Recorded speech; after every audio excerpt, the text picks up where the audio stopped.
Good morning students. Protochordates, उसके बाद euchordata से शुरू करते हुए हमने यूकॉर्डेटा के अंडर आने वाली सभी क्लासेस का क्लासिफिकेशन डिस्कस किया। अब हम आगे बढ़ते हुए बात करते हैं क्लास रेप्टिलिया के मेंबर स्नेक्स के बारे में। स्नेक्स जो हैं ये क्रीपिंग एनिमल्स के नाम से जाने जाते हैं। फाइलम कॉर्डेटा और क्लास रेप्टिलिया को बिलोंग करते हैं। और रेप्टाइल्स जो हैं ये सबसे डाइवर्सिफाइड स्पेसिमेंस को इंक्लूड करने वाला कॉर्डेटा का एक वर्ग है। और इसके अंडर आने वाले एनिमल्स में स्नेक्स का अपना एक इम्पॉर्टेंट यहाँ पर स्थान है। स्नेक्स जो हैं जनरली आम जन के लिए कोई बहुत फेवरेबल एनिमल्स नहीं हैं।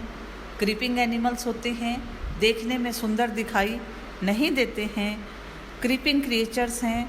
और एनिमल्स जो हैं जनरली और ह्यूमन बीइंग्स उनको ये डेथ तक ले जाने का काम करते हैं। इसीलिए स्नेक्स को आम जन के लिए बहुत अच्छी दृष्टि से नहीं देखा जाता। दूसरी बात, स्नेक्स को लेकर के इंडियन सोसाइटी में बहुत तरीके के मिथ प्रचलित हैं। इच्छाधारी नागिन हर टीवी सीरियल में आपको देखने को मिलती है, जबकि ऐसा कुछ नहीं होता है। इसके साथ साथ सांप दूध पीता है, ये भी एक ऐसा मिथ है जिसको लेकर के बहुत तरीके की कंट्रोवर्शियल कंडीशंस जो हैं वो क्रिएट की जाती हैं। तो ये कुछ सामान्य बातें थी। अगर हम देखें तो हमारी संस्कृति में भी स्नेक्स को बहुत इम्पॉर्टेंट स्थान दिया गया है। शिव जी के गले में पड़ा हुआ सांप सभी को अपनी ओर आकर्षित करता है, किंतु ज़ूलॉजी के हिसाब से, लाइफ साइंसेस के हिसाब से हम स्नेक को as a animal, as a creature यहाँ पर कुछ पढ़ेंगे, देखेंगे। जैसा कि मैंने बताया, स्नेक्स जो हैं क्रीपिंग एनिमल्स हैं, रेंग कर चलने वाले जंतु हैं, लिम्बलेस रेप्टाइल्स होते हैं। इनके पास गर्डल्स और लिम्ब मस्कुलेचर जो होता है जनरली प्रेजेंट नहीं होता है। कुछ स्पीशीज़ जो हैं वो स्विमिंग की कैपेसिटी रखती हैं और कुछ स्पीशीज़ जो होती हैं वो लैंड पर क्रीपिंग प्रोसेस के थ्रू मूवमेंट्स करती हैं। एक और इम्पॉर्टेंट बात, स्नेक्स जो हैं इनके पास हियरिंग एड के रूप में इंटरनल ईयर प्रेजेंट होता है।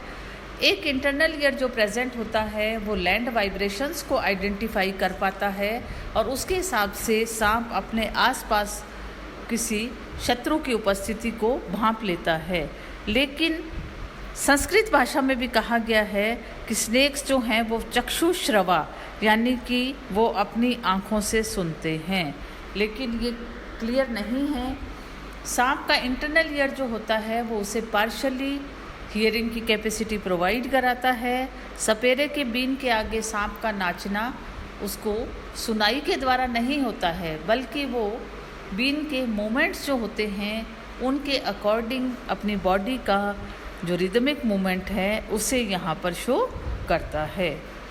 फीडिंग के हिसाब से स्नेक्स जो होते हैं ये भोजन को कभी भी चबाते नहीं हैं, सीधा निगल लेते हैं पूरा का पूरा। इस हिसाब से ये एनिमल्स जो होते हैं इनका फीडिंग मैकेनिज़्म भी अपने आप में यूनिक होता है। सबसे इम्पॉर्टेंट बात, स्नेक्स जो होते हैं सभी स्नेक्स पॉइजनस नहीं होते हैं। कुछ स्पीशीज़ जो होती हैं वो पॉइजनस होती हैं और कुछ स्पीशीज़ जो होती हैं वो नॉन पॉइजनस होते हैं। और दोनों तरीके के यहाँ पर स्नेक्स जो होते हैं इनको हम कैसे आइडेंटिफाई करें, इसके लिए एक्सटर्नल मॉर्फोलॉजी के हिसाब से कुछ डिस्टिंग्विश कैरेक्टर्स जो होते हैं वो इनकी बॉडी सरफेस पर हमको देखने के लिए मिलते हैं। इंडिया में मिलने वाले स्नेक्स जो हैं उनमें मोस्ट ऑफ द स्नेक्स जो होते हैं वो नॉन पॉइजनस और हार्मलेस क्रिएचर्स होते हैं। 330 इंडियन स्पीशीज़ में से केवल और केवल यहाँ पर 69 स्पीशीज़ जो हैं वो पॉइजनस आइडेंटिफाई की गई हैं और इनमें से भी near about 30 species sea snakes होते हैं, समुद्र में मिलने वाले सांप होते हैं, और लगभग 40 प्रजातियां जो हैं वो लैंड स्नेक्स की हैं जो कि पॉइजनस होती हैं। बॉडी की एक्सटर्नल मॉर्फोलॉजी के हिसाब से poisonous and non poisonous snacks का जो आइडेंटिफिकेशन है उसमें पर्टिकुलर जो फीचर्स यहाँ पर रोल प्ले करते हैं उनके बारे में अपन बात करते हैं। डायग्राम से भी ये आपको क्लियर हो जाएगा। टेल रीजन स्नेक्स की बॉडी का पोस्टीरियर एंड जो है वहाँ मिलने वाली टेल जो होती है उस टेल का स्ट्रक्चर जो होता है वो पॉइजनस और नॉन पॉइजनस स्नेक्स में स्लाइटली डिफरेंट होता है। अगर टेल जो है वो लिटरली कंप्रेस्ड है तो स्नेक जो है वो पॉइजनस होगा। टेल यदि सिलेंड्रिकल है या टैपरिंग है तो स्नेक में भी पॉइजनस और नॉन पॉइजनस हो सकता है। तो इस तरीके से अगर लेटरली कंप्रेस्ड स्नेक है तो हम उसको क्लियर कट आइडेंटिफाई कर सकते हैं कि ये स्नेक जो है वो पॉइजनस स्नेक होगा। सी स्नेक्स, हाइड्रोफिश जो है वो इसका एग्जाम्पल है। सिलेंड्रिकल टेल की प्रेजेंस जो है वो हमें डाउटफुल कंडीशन क्रिएट करती है, बेबी पॉइजनस और नॉन पॉइजनस। उसके लिए हम नेक्स्ट फीचर्स जो हैं उनको आइडेंटिफाई करने की कोशिश करते हैं। दूसरा आइडेंटिफाइंग फीचर जो है वो एनिमल की बॉडी पर मिलने वाले बेली स्नेक्स, जिन्हें वेंट्रल्स भी कहा जाता है, उनका स्ट्रक्चर किस तरीके का है ये एनिमल के आइडेंटिफिकेशन में मदद करता है। बेली स्केल्स अगर स्मॉल साइज़ के हैं और डॉर्सल सरफेस वाले मिलने वाले स्केल्स के साथ कंटिन्यूस हैं तो एनिमल जो है वो नॉन पॉइजनस होगा। यदि वेंट्रल्स जो हैं वो पूरी तरीके से ब्रॉड नहीं हैं, बेली एरिया को कवर तो कर रहे हैं, तो वो नॉन पॉइजनस स्नेक्स होंगे। यदि वेंट्रल सरफेस पर मिलने वाले बेली स्नेक्स जो हैं, स्केल्स जो हैं वो काफ़ी ब्रॉड साइज़ के हैं, बेली एरिया को फुली कवर कर रहे हैं, तो ये में भी पॉइजनस स्नेक्स हो सकते हैं। हमें इनका नेक्स्ट कैरेक्टर आइडेंटिफाई करना पड़ेगा। नेक्स्ट इम्पॉर्टेंट कैरेक्टर है हेड रीजन पर मिलने वाले स्केल्स, उस पर मिलने वाला स्पेशल स्ट्रक्चर लॉरियल पिट। हेड रीजन पर मिलने वाले स्केल्स अगर स्मॉल साइज़ के होते हैं, हेड ट्राइएंगुलर शेप का होता है, उस कंडीशन में एनिमल्स जो हैं वो पॉइजनस होते हैं। इसके साथ साथ हेड रीजन के ऊपर अगर लॉरियल पिट प्रेजेंट नहीं है तो भी स्नेक जो है वो पॉइजनस ही होगा। पिटलेस वाइपर इसका एग्जाम्पल है। इसके साथ साथ हेड रीजन के ऊपर मिलने वाला सब कॉर्डल स्ट्रक्चर जो है वो डबल हो या सिंगल हो। सब कॉर्डल रीजन डायग्राम में आप इसको देख पाएंगे। इसकी प्रेजेंस जो है वो पॉइजनस स्नेक का आइडेंटिफाइंग फीचर है। इसके साथ साथ हेड रीजन के ऊपर अगर लॉरियल पिट प्रेजेंट है तो ये पिट वाइपर्स को रिप्रेजेंट करता है। हेड रीजन के ऊपर लार्ज साइज की शील्ड प्रेजेंट है, उस कंडीशन में हमें फर्दर एग्जामिनेशन करने की ज़रूरत होती है।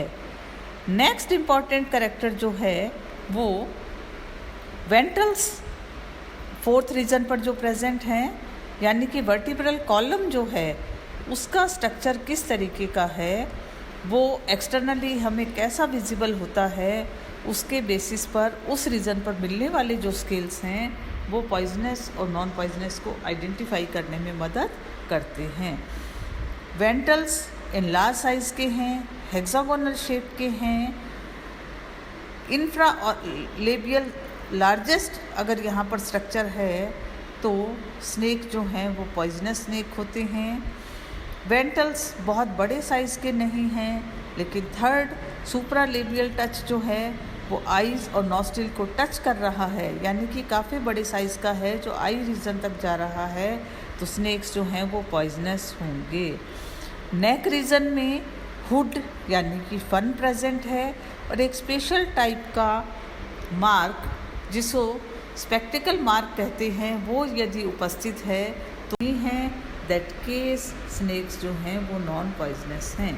तो ये एक्सटर्नल मॉर्फोलॉजी के हिसाब से मिलने वाले आइडेंटिफाइंग फीचर्स हैं जिनको आप डायग्राम की सहायता से अच्छे से आइडेंटिफाई कर सकते हैं, जो कि सांपों को विषैले और विषहीन यानी पॉइजनस और नॉन पॉइजनस कैटेगरी में डिवाइड करते हैं। अगली सेक्शन में हम पढ़ेंगे पॉइजनस स्नेक्स के पास मिलने वाले स्पेशल पॉइजनस अपरेटस के बारे में। धन्यवाद।